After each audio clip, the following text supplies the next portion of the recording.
C'est le grand débarquement au port Tanger-Med. Les premiers passagers viennent de fouler les nouveaux quais de la Perle du Détroit. Dans un premier temps, toutes les liaisons avec la ville espagnole d'Algeciras seront transférées sur cette zone avant l'arrivée d'ici octobre prochain des autres navires en provenance des ports du nord de la Méditerranée.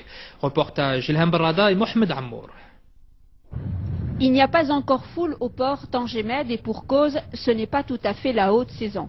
En revanche, les premiers passagers débarquent. Ils étaient hier plus de 450 avec une navette régulière toutes les demi-heures. 6 compagnies maritimes assurent désormais la traversée de Tanger à Algeciras. Le port ouvre ainsi ses portes avant l'achèvement complet des travaux. C'est plus spacieux, il y a beaucoup de fluidité. Les guichets de contrôle sont plus nombreux, il n'y a donc pas d'encombrement.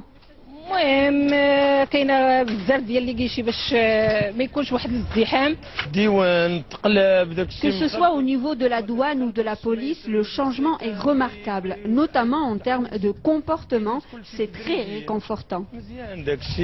Fait 9 postes à quai, des terre-pleins assez grands pour gérer la circulation, les flux dans de bonnes conditions, 35 hectares de terre-plein à l'intérieur du port, une trentaine d'hectares de zones de régulation et d'inspection frontalière comme celle où nous sommes là, autour du port, qui est donc en fait un concept nouveau dans la gestion des flux portuaires.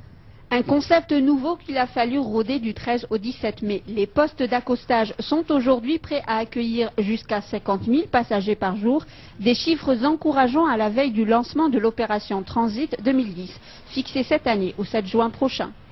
Nous allons nous appuyer avant la campagne sur la fondation, sur nos amis d'Algeciras, pour qu'il y ait suffisamment de dispatching.